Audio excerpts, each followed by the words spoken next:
Hello friends, good morning. तो आज मैं आप लोगों को डीएलएड फोर्थ सेमेस्टर मैथ का पेपर सॉल्व कराऊंगा। ठीक है, आई होप आपको अच्छा लगेगा। तो स्टार्ट करते हैं। Let's see the questions first.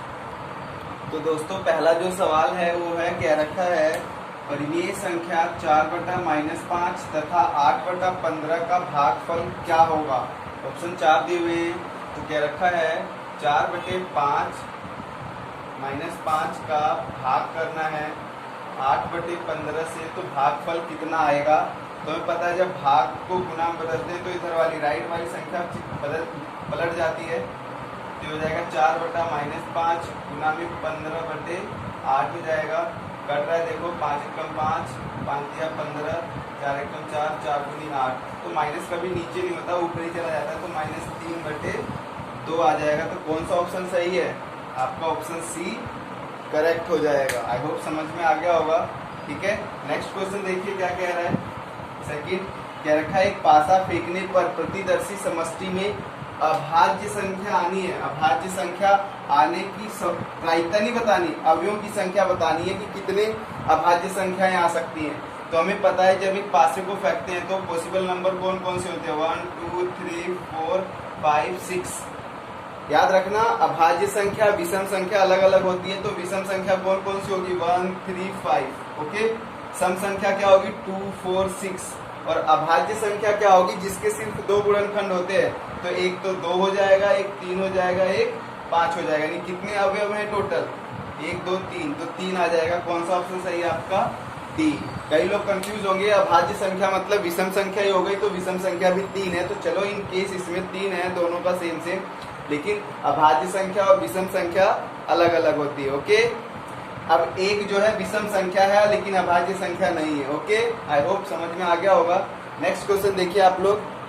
तो दोस्तों, तीसरा सवाल क्या रखा है, 0.00008 का घनमूल बताना है। घनमूल का मतलब होता है 3 के जोड़े बनाना। तो किसका निकालते हैं, देखते हैं। 0.1 2 3 4 5 0 फिर 8 है। हमें पता है, जब पॉइंट हटाते हैं तो नीचे 1 लगता है, और 1 के बाद जितनी डिजिट होते हैं उतने जीरो। तो कितने हो गए टोटल, 6 डिजिट है, 5 1 6। यानी हमें किसका घनमूल निकालना है, 8/1,00,000 का। 1,00,000 नहीं, 10,00,000 है ये, 6 जीरो है। इसका हमें घनमूल निकालना है, यानी 3 के जोड़े। तो हमें पता है 8 का क्या बन जाएगा, आप लोगों को पता है, 2 गुना 2 गुना 2, और 1,00,000 का कितने बन जाएंगे, 2 2 के जोड़े 3 बन रहे हैं, यानी 100 गुना 100 गुना 100। ओके, तो क्या आ जाएगा, एक 2 बाहर आ जाएगा, एक नीचे 100 आ जाएगा। अब नीचे से अगर मैं 2 जीरो को हटाऊं तो क्या लग जाएगा, पीछे से 2 डिजिट के बाद, तो 2 0 तो 0.02। कौन सा ऑप्शन सही है, आप लोग देखिए, ऑप्शन बी में दे रखा है। आई होप समझ में आ गया होगा। नहीं समझ में आया तो एक बार दोबारा से देख लीजिएगा। नेक्स्ट क्वेश्चन देखिए, इसका फोर्थ क्या कह रहा है। फोर्थ कह रहा है, साइन थीटा बटे में कोस साइन 30 बटे में कोस 60 का मान कितना होगा। तो आप लोगों को याद करना पड़ेगा इनका मान कुछ का। मैं आपको अगली क्लास में इसी के बारे में बताऊंगा।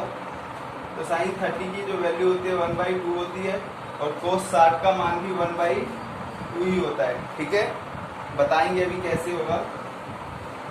चलिए, तो हमें पता है पलट जाएगा, तो ये 1/2 और ये आ जाएगा 2/1। तो इसका आंसर आ जाएगा आपका, कट के 1 आ जाएगा। तो 1 कौन से ऑप्शन में है, ए में, तो ए आपका करेक्ट हो जाएगा। ओके, नेक्स्ट क्या रखा है, समीकरण 5x बराबर y दे रखा है और 2x + y बराबर 7 है। तो हल करने के बाद बताओ y का मान क्या होगा। तो आपको ऐसे दे रखा है, इसमें हम दे देते हैं y बराबर 5x दे रखा है, इसमें y की जगह 5x रख लेते हैं, बराबर में 7, क्या जाएगा 7x बराबर 7। तो गुना में इधर जाके भाग में, तो x का मान आ जाएगा 7 के 7, यानी कि 1। x का मान 1 आ गया, तो y का कितना आएगा, इसके अंदर मान रख दो x का, तो 5 गुना में 1 बराबर y। तो y का मान कितना आ जाएगा, 5 एकम 5। तो कौन सा ऑप्शन हो जाएगा आपका, सी ऑप्शन करेक्ट हो जाएगा। आई होप आपको समझ में आ रहा होगा। तो ये थे आपके बहुविकल्पी 5 क्वेश्चन आते हैं। इसके बाद जो आएगा 1-1 नंबर का अति लघु उत्तरी आएगा। नेक्स्ट सी देखिए आप लोग क्वेश्चन। तो फ्रेंड्स, अगला जो सवाल है छठा, वो क्या रखा है कि एक बाग में आम के 2304 पेड़ हैं। प्रत्येक पंक्ति में उतने ही पेड़ हैं जितनी की बागों में पंक्तियां हैं। इसका मतलब हर एक पंक्ति में, मान लेते अगर ऐसे है 3 पंक्तियां बनी हैं तो हर एक पंक्ति में 3-3 पौधे ही लगाए गए हैं। ठीक है, इस तरीके से है कि जितने भी पेड़ एक पंक्ति में है उतने ही टोटल पंक्तियां भी हैं बागों में। ठीक है, तो बताओ पंक्तियों की संख्या कितनी है। तो कैसे करेंगे, हम मान लेते हैं माना पंक्ति की संख्या कितनी है, संख्या x है। ठीक है, तो प्रत्येक पंक्ति में पेड़ कितने होंगे, प्रत्येक पंक्ति में पेड़ की संख्या कितनी है, बराबर है x है। क्योंकि हमें पता है कि जितनी पंक्तियां होंगी उतने ही प्रत्येक पंक्ति में पेड़ भी होंगे। तो कुल पेड़ कितने हो जाएंगे, कुल पेड़ कितने हैं, 2304। कैसे निकालेंगे, अरे अभी हमने देखा कि एक पंक्ति में अगर 3 पेड़ हैं तो टोटल 3 पंक्तियां हैं, तो कुल कितने पेड़ हो गए, 3 3 जा 9। तो हमने कहा कि x पंक्ति है और हर एक पंक्ति में x पेड़ हैं, तो कुल कितने हो गए 2304। एक्स स्क्वायर बराबर 2304। अभी स्क्वायर हटता है तो उधर वर्गमूल लगेगा। मैंने वर्गमूल निकालना सिखा रखा है आपको पिछली क्लासेस में कि जोड़ और घटाना से भी आप भाग विधि से भी निकाल सकते हो। ठीक है, और इसके बाद गुणनखंड विधि से भी निकाल सकते हो। तो चलो गुणनखंड कर लेते हैं अभी तो फिलहाल। तो ये किसका है देख लेते हैं। पहले 2 से जा रहा है, 2 से जा रहा है, 2 1 कम 2, 2 1 कम 2, 2 5 10, 2 2 4। अभी भी 2 से जा रहा है, 2 5 10, 2 7 14, 2 6 12।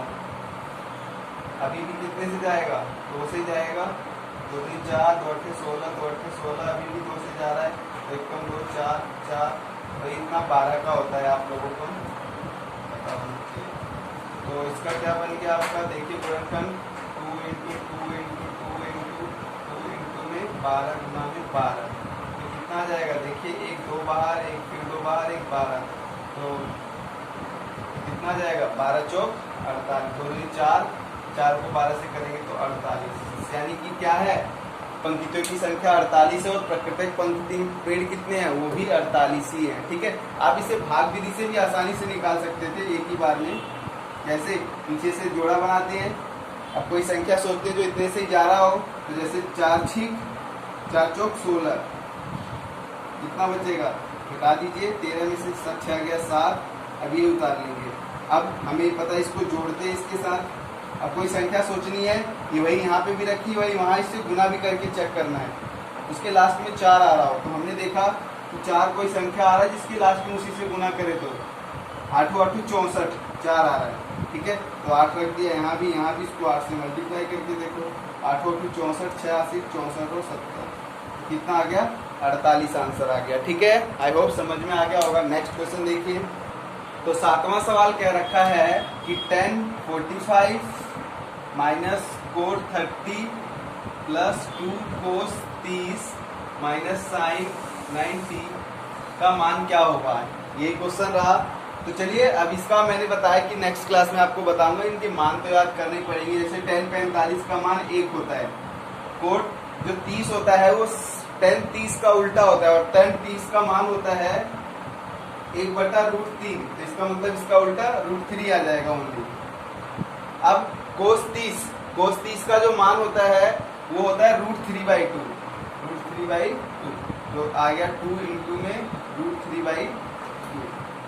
अच्छा, माइनस साइन 90 का मान 1 होता है, तो ये 2 से 2 कैंसिल, 1 माइनस √3 प्लस √3 माइनस 1। तो कट जाएगा, ये क्या जाएगा आपका 0 आंसर आ जाएगा। ठीक है, बहुत आसान है, बस मान याद करना आप लोगों को। आई होप समझ में आएगा। नेक्स्ट देखिए। तो नेक्स्ट क्वेश्चन ये है, कह रखा है समीकरण 13x घटा 30 प्लस एक्स स्क्वायर बराबर 0 को हल करो। कैसे करेंगे, द्विघात समीकरण का गुणनखंड है तो पहले इसको सिस्टमैटिक रखेंगे। सबसे पहले स्क्वायर वाला, फिर पावर 1 चर का वो उसे लिखते हैं, फिर बिना चर का लिखते हैं बराबर 0। अब इसका गुणनखंड करना है। गुणनखंड करने के लिए हमें पता है पहले और लास्ट को गुना करते हैं, और फिर हमें कोई ऐसी संख्या सोचनी होती है जिसे गुना करूं तो 30 आए और प्लस या माइनस करूं तो 13 आए। तो बस सिंपली ये सोचो कि 30 किस संख्या को गुना करने पे आता है, 5 और 6 को, 15 को 2 से, 15 दूना 30 होता है, 30 से कम 30 होता है। यही ऐसी संख्याएं हैं जिन्हें गुणा करने पे 30 आता होगा आई थिंक। अब हमें देखो, अगर मैं इनको ऐड करूं तो 11, घटाऊं तो 1, यानी ये नहीं हो सकता। इसमें ऐड करूं तो 17 और घटाऊं तो 13 आ रहा है, तो इससे तो आएगा नहीं। ऐड करूं तो 31 और ये 29, तो ये हट गया, यही बचा है। इसका मतलब 15 और 2 संख्याएं लेंगे, तो एक्स स्क्वायर यहाँ पे लिख लेंगे। अगर हमें प्लस का चाहिए होता है तो बड़ा वाला प्लस का लिखा जाता है, माइनस का 2x घटा 30 हो गया। देखो 15x में से 2x गया तो 13x आ जाएगा। अब इन दोनों में क्या चीज कॉमन आ रहा है उसे ले लो, x प्लस 15। इन दोनों में क्या चीज कॉमन आ रहा है, 2, तो x, और ये याद रखना है यहाँ माइनस बाहर लिया है तो साइन चेंज हो जाएगा, यहाँ पे आ जाएगा 15। ये सेम होना चाहिए, तो आ गया x प्लस 15 और यहाँ से आ गया x घटा 2, तो हल हो गया। यही आपका गुणनखंड का आंसर है। ओके, समझ में आ गया होगा आई थिंक। अच्छा लगे तो लाइक सब्सक्राइब जरूर करिएगा। नेक्स्ट देखिए आप लोग 9th क्वेश्चन। तो नेक्स्ट क्वेश्चन नंबर 9 क्या रखा है, एक वृत्त का क्षेत्रफल 154 सेंटीमीटर स्क्वायर है, तो बताओ वृत्त की त्रिज्या क्या होगी। तो हमें पता है वृत्त का जो क्षेत्रफल है, क्षेत्रफल वो तो दिया हुआ है कितना, 154, ठीक है। और वैसे फॉर्मूला होता है पाई आर स्क्वायर बराबर 154 हो गया। पाई का मान अगर कुछ नहीं दिया रहता तो हम 22/7 लेते हैं। आर निकालना ही है आपको, तो ये इधर जाके पलट जाएगा, तो आर स्क्वायर बराबर आ गया 154 बराबर में आ गया 7/22। देखो कट रहा है, 11 दूना 22, 11 कम 11, 11 चौक 44, तो 1 कम 2, 2 सत्ते 14, तो आर स्क्वायर बराबर आ गया 7 गुना 7, तो आर बराबर आ गया वर्गमूल के अंदर, तो आर का मान कितना आ गया 7 सेंटीमीटर। बहुत आसान है, आई होप आपको समझ में आ गया होगा, ज़्यादा तो बताने की जरूरत ही नहीं है, एकदम फॉर्मूला बेस्ड था। नेक्स्ट क्वेश्चन देखिए। तो नेक्स्ट जो क्वेश्चन है क्या रखा है, 4x square plus 5x plus 1 का गुणनखंड करो। तो फिर से गुणनखंड आ गया। मैंने आपको गुणनखंड में बताया है, पहले और लास्ट को गुणा करते हैं, तो 4x को अगर से 4x स्क्वायर को 1 से करेंगे तो 4 ही आएगा। यानी कोई संख्या ऐसी सोचनी है जिसको गुना करूं तो 4 आए, प्लस या माइनस करूं तो 5 आए। तो 4 किस किस से गुना करने पे आता है, 2 गुना 2, 4 1 कम 4, यही आता है 2 ही से, और किसी से तो आता नहीं। तो अगर मैं इन दोनों को जोड़ूं तो 4 आएगा, लेकिन हमें 5 चाहिए, घटाऊं तो 0 आएगा, यानी होएगा ही नहीं। अब अगर इन दोनों को जोड़ूं तो 5 आ जाएगा, घटाऊं तो यानी कि जोड़ा जाएगा। हमें कौन कौन सी संख्या मिल गई, 4 और 1। तो 4x square plus 4x plus 1 x plus 1, 5x को तोड़ के मैंने 4x प्लस में 1x लिख दिया, ठीक है। तो अब इन दोनों में क्या चीज कॉमन आ रहा है, 4x, यहाँ से आ जाएगा आपका x प्लस 1, इन दोनों में 1 कॉमन आ रहा है तो x प्लस 1, ये सेम हो गया। तो गुणनखंड क्या बन गया, x प्लस 1 और एक बन गया आपका 4x प्लस 1। आई होप समझ में आ गया होगा। तो चलिए ज्यादा वेस्ट ना करते हुए नेक्स्ट क्वेश्चन देखिए। तो दोस्तों नेक्स्ट सवाल पासे पे है। मैंने आपको पासे की वीडियो बनाई है, 2 पासा 1 पासा सबके लिए बहुत अच्छी सी ट्रिक दी है, आप उसे भी देख लीजिएगा पहले। चलिए मैं सिखाता हूँ। तो 2 पासों को एक साथ फेंका जाता है, तो 2 पासों को अगर एक साथ फेंका जाता है तो कुल कितनी संभावना बनती है, उसके लिए फॉर्मूला होता है 6 की पावर n। यहाँ पे n होता है कितने पासों को फेंका गया है, तो अगर 2 है तो 2, यानी 36 टोटल संभावनाएं बनेंगी, ठीक है। तो फेंकने पर अंकों का योग 4 होना चाहिए। अब अंकों का योग 4 कब होगा, जब या तो 1 3 आएगा, देखो जोड़ के आ गया है ना, या फिर क्या आएगा 2 और 2 आएगा, या तो 3 1 आएगा, ठीक है। और कोई संख्या ऐसी होगी जो दोनों पासाओं पे अलग अलग आए और जोड़ने पे 4 आए, नहीं। उन 36 संख्याओं में से ऐसी 3 संख्याएं ऐसी होंगी जिनको जोड़ने पे क्या आ जाएगा, 4 आ जाएगा, अंकों का योग 4 होगा। और कोई संख्या मुझे नहीं लगती होगी, तो क्या हो जाएगा आपका, तो हमें लिखेंगे आंसर में कैसे करेंगे, तो कुल संभावना कितनी होगी, टोटल परिणाम कितने हो सकते हैं 36, और प्रायिकता में निकालनी है योग 4 हो, अंकों का योग 4 हो। तो 4 होने का अंकों का योग कितने, 1 2 3, 3 है, तो 36 में से 3, ठीक है। तो ये आ जाएगा कट के, 3 1 कम 3, 3 दूनी 6, यानी 1/12 प्रायिकता होगी, ठीक है। आई होप समझ में आ गया होगा। तो नेक्स्ट देखिए आप लोग, प्रायिकता के बारे में और सीखने के लिए आप मेरी वीडियो देख लीजिएगा। नेक्स्ट, तो दोस्तों नेक्स्ट सवाल है कि एक मदारी की टोपी शंक्वाकार है, ठीक है। यदि उसमें 440 सेंटीमीटर स्क्वायर कपड़ा लगा है तो उसके गोल सिर का परिमाप 56 है। तो टोपी की तिरछी ऊंचाई बताए। शंकुआकार जो टोपी होती है कुछ इस तरीके की होती है, ठीक है। ये इसका गोल सिर है जिसका परिमाप दे रखा है गोले वाले का, वो 56 है और इसकी तिरछी ऊंचाई निकालनी है, यानी L निकालना है। तो हमें पता है अगर ये गोला है तो इसका परिमाप 56 है, तो हम कह सकते हैं कि गोले का परिमाप कितना दे रखा है 56, और उसका फॉर्मूला आता है 2πr बराबर 56। तो यहाँ से हम पाई आर की वैल्यू कितनी आ जाएगी, 2 गुना में इधर जाके भाग में तो 28 आ जाएगा, यानी कि पाई आर बराबर आ गया आपका 28, ठीक है। और शंकु का आपको पृष्ठीय क्षेत्रफल दे रखा है, तो हम कहेंगे इसको मिटा, चलो शंकु का पृष्ठीय क्षेत्रफल, ठीक है। शंकु का पृष्ठीय क्षेत्रफल कितना दे रखा है 840, और वैसे फॉर्मूला होता है पाई आर एल बराबर 840। पाई आर की वैल्यू हमने निकाल ली 28 है, तो 28 गुना में एल बराबर में 840, तो एल बराबर आ गया 840/28। इसे काट दो, कितना आएगा 7 से कट जाएगा, 7 चौक 28, 7 कम 7, 7 दूनी 14, अभी भी कटता है 4 तिया 12, 30 आ जाएगा एल का मान। इसकी तिरछी ऊंचाई कितनी हो जाएगी 30 सेंटीमीटर, ठीक है। आई होप समझ में आ गया होगा, बहुत आसान था, ठीक है। तो दोस्तों अगला सवाल बहुत ही इंपॉर्टेंट है, वह भिन्न ज्ञात कीजिए। भिन्न निकालना है जिसके अंश में यदि एक घटा दिया जाए तो उसका मान कितना हो जाता है 2/3, और यदि उसके हर में 4 जोड़ दिया जाए तो उसका मान 1/2 हो जाता है। तो भिन्न निकालना है, तो हम लिख लेते हैं पहले माना आपका जो भिन्न है ना, भिन्न वो क्या है आपका x/y, क्योंकि भिन्न हमेशा p/q के रूप में ही होता है। तो उसने पहली लाइन ये बोली है कि यदि अंश में 1 घटा दिया जाए, तो हमें पता है अंश बटे हर होता है, हर बटे न्यूमिनेटर अपॉन डिनोमिनेटर होता है, अंश बटे हर होता है। तो क्या रखा है यदि अंश में 1 घटा दिया जाए तो अंश हमारा ऊपर है, तो x - 1 बटे में y, और क्या बन जाता है 2/3। तिरछा गुना कर दीजिए आप लोग इसे, 3x - 3 बराबर 2y, ठीक है। इसको इधर ले आइए, तो 3x - 2y बराबर आ जाएगा आपका 3। पहला समीकरण तैयार। नेक्स्ट टाइम में क्या रखा है उसके जाए, यदि उसके हर में 4 जोड़ दिया जाए तो अंश बटे हर होता है, तो आपका x बटे में y + 4 बराबर में 1/2 हो जाता है। फिर से तिरछा गुना करिए, यहाँ से y का मान क्या आ जाएगा, y बराबर आ जाएगा 2x - 4। तो आप समीकरण 1 में इसका मान रख दीजिए, देखिए आंसर आ जाएगा 3x - 2 की जगह क्या रखेंगे 2x - 4 बराबर में 3 है ही, 3x घटा इसका आ जाएगा 4x, और इसका आ जाएगा प्लस का 8 बराबर 3, ये माइनस का x बराबर 3 घटा 8, x बराबर -5, तो x का मान आ गया 5, ठीक है।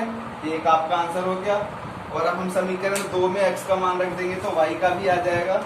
तो समीकरण 2 से y बराबर 2 गुना में x की जगह 5 घटा 4, तो 10 घटा 4 बराबर आ जाएगा 6, ठीक है। तो ये आपके दोनों आंसर हो गए। आई होप आपको समझ में आ गया होगा। नहीं समझ में आया तो आप उसे दोबारा देखिए, पॉज करके देखिए। आप नेक्स्ट वीडियो के लिए भी तैयार रहिए। Thank you so much. पसंद आए तो लाइक शेयर सब्सक्राइब और कमेंट जरूर करिए। थैंक्स।